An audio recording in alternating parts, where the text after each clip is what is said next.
नमस्कार, ये आकाशवाणी शिमला है। अब आप राजकुमारी चंदेल से प्रादेशिक समाचार सुनिए।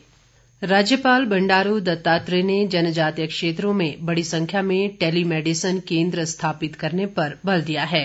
उन्होंने आज शिमला में स्वास्थ्य विभाग के वरिष्ठ अधिकारियों से कोविड-19 टीकाकरण कार्यक्रम व स्वास्थ्य संबंधी अन्य मुद्दों पर जानकारी हासिल की।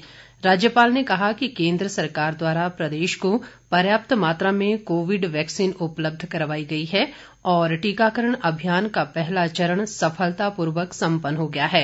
बंडारू दत्तात्रेय ने कहा कि पहले चरण में लगभग 76% स्वास्थ्य कार्यकर्ताओं का टीकाकरण किया गया और इस कार्य में हिमाचल ने देश में 5वां स्थान हासिल किया है।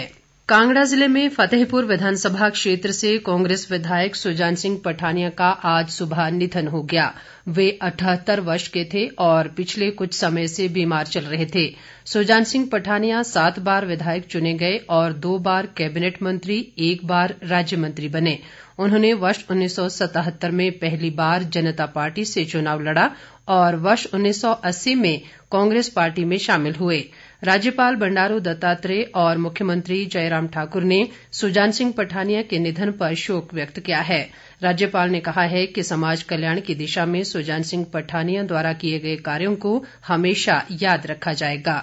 मुख्यमंत्री ने अपने शोक संदेश में कहा है कि कांगड़ा जिले के विकास में उन्होंने बहुमूल्य योगदान दिया। उन्होंने कहा कि सुजान सिंह पठानिया एक ईमानदार व कर्तव्यनिष्ठ नेता थे।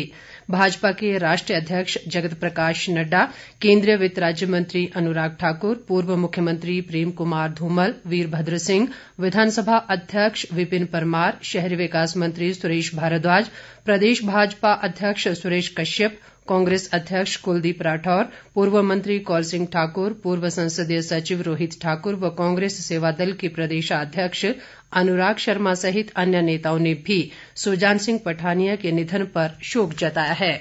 राष्ट्रीय कृषि व ग्रामीण विकास बैंक नाबार्ड का 3 दिवसीय उड़ान मेला आज शिमला में शुरू हुआ। शहरी विकास मंत्री सुरेश भारद्वाज ने इसका शुभारंभ किया। इसमें प्रदेश के स्वयं सहायता समूह व कृषक उत्पादक संगठन भाग ले रहे हैं। सुरेश भारद्वाज ने कहा कि ऐसे मेलों के माध्यम से स्वयं सहायता समूहों द्वारा तैयार पारंपरिक उत्पादों की बिक्री के लिए एक बेहतर मंच मिलता है और स्थानीय उत्पादों का प्रचार प्रसार भी होता है। उन्होंने कहा कि वर्ष 2022 तक किसानों की आय दोगुनी करने में भी इस तरह के आयोजन महत्वपूर्ण भूमिका निभाते हैं।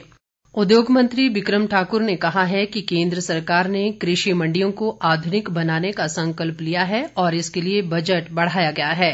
कांगड़ा जिला के जसवां परागपुर में आज पत्रकारों से बातचीत में उन्होंने कहा कि 3 नए कृषि सुधार कानूनों से देश के किसानों को लाभ होगा। उन्होंने कहा कि ये कानून लागू होने के बाद न तो देश में कोई मंडी बंद हुई है और न ही न्यूनतम समर्थन मूल्य पर रोक लगी है। बिक्रम ठाकुर ने कहा कि विपक्षी पार्टियां कृषि कानूनों के संबंध में किसानों को गुमराह कर रही हैं। शिक्षा मंत्री गोविंद ठाकुर ने आज कुल्लू जिले के बहांग में जनसुनवाई की। उन्होंने अधिकारियों को ब्यास नदी पर बहांग से गौशाल के लिए बनने वाले पुल की विस्तृत परियोजना रिपोर्ट जल्द तैयार करने के निर्देश दिए। उन्होंने कहा कि मनाली लेह सड़क पर मनाली बाईपास में लेफ्ट से राइट बैंक की सड़क को जोड़ने वाले पुल का निर्माण कार्य जल्द पूरा किया जाएगा। इसके साथ ही ये समाचार बुलेटिन समाप्त हुआ। नमस्कार।